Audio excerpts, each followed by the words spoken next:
क्या होगा अगर तुम वैदिक भारत में स्टीम इंजन इन्वेंट कर दो? डे 1, तुम सरस्वती रिवर के पास एक गुरुकुल पहुंचते हो। हाथ में एक छोटा सा स्टीम इंजन मॉडल। ऋषि और स्टूडेंट्स उसे देखकर कंफ्यूज हो जाते हैं। उनके लिए ये बस एक आवाज करता लोहे का बर्तन है। डे 2, जनपदा के राजा तक खबर पहुंचती है। एक आदमी बिना घोड़ों के मशीन चला रहा है। राजा इसे शैतानी शक्ति समझता है। तुम्हें ऑर्डर मिलता है, या तो इस मशीन का फायदा साबित करो या भारत छोड़ दो। डे 3, सबके सामने एक महायज्ञ होता है। तुम इंजन को यज्ञ की आग के ऊपर रखते हो। पानी उबलने लगता है, स्टीम प्रेशर बिल्ड होता है और अचानक पिस्टन मूव करता है। व्हील्स घूमने लगते हैं। बिना घोड़े, बिना बैल। पूरी सभा शौक में जम जाती है।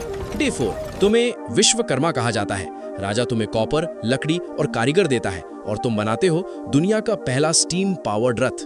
डे 5, तुम इंजन को एक वाटर पंप से कनेक्ट कर देते हो। सूखे खेतों में पानी पहुंचने लगता है। जो जमीन सालों से बंजर थी, वहां हरियाली लौट आती है। भारत में ग्रीन रेवोल्यूशन 3000 साल पहले शुरू हो जाती है।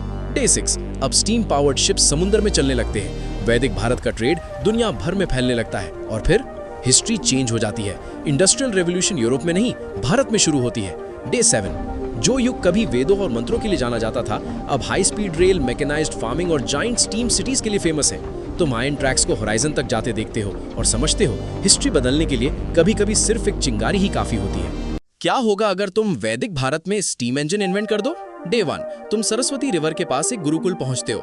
हाथ में एक छोटा सा स्टीम इंजन मॉडल। ऋषि और स्टूडेंट्स उसे देखकर कंफ्यूज हो जाते हैं। उनके लिए ये बस एक आवाज करता लोहे का बर्तन है। डे 2, जनपदा के राजा तक खबर पहुंचती है। एक आदमी बिना घोड़ों के मशीन चला रहा है। राजा इसे शैतानी शक्ति समझता है। तुम्हें ऑर्डर मिलता है, या तो इस मशीन का फायदा साबित करो या भारत छोड़ दो। डे 3, सबके सामने एक महायज्ञ होता है। तुम इंजन को यज्ञ की आग के ऊपर रखते हो। पानी उबलने लगता है, स्टीम प्रेशर बिल्ड होता है और अचानक पिस्टन मूव करता है। व्हील्स घूमने लगते हैं। बिना घोड़े, बिना बैल। पूरी सभा शौक में जम जाती है। डे 4, तुम्हें विश्वकर्मा कहा जाता है। राजा तुम्हें कॉपर, लकड़ी और कारीगर देता है और तुम बनाते हो दुनिया का पहला स्टीम पावर्ड रथ। डे 5, तुम इंजन को एक वाटर पंप से कनेक्ट कर देते हो। सूखे खेतों में पानी पहुंचने लगता है। जो जमीन सालों से बंजर थी, वहां हरियाली लौट आती है। भारत में ग्रीन रेवोल्यूशन 3000 साल पहले शुरू हो जाती है।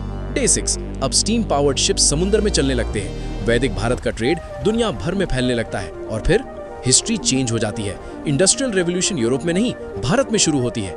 डे 7, जो युग कभी वेदों और मंत्रों के लिए जाना जाता था, अब high speed rail, mechanised farming और जाइंट स्टीम सिटीज के लिए फेमस है। तुम आयरन ट्रैक्स को होराइजन तक जाते देखते हो और समझते हो हिस्ट्री बदलने के लिए कभी-कभी सिर्फ एक चिंगारी ही काफी होती है।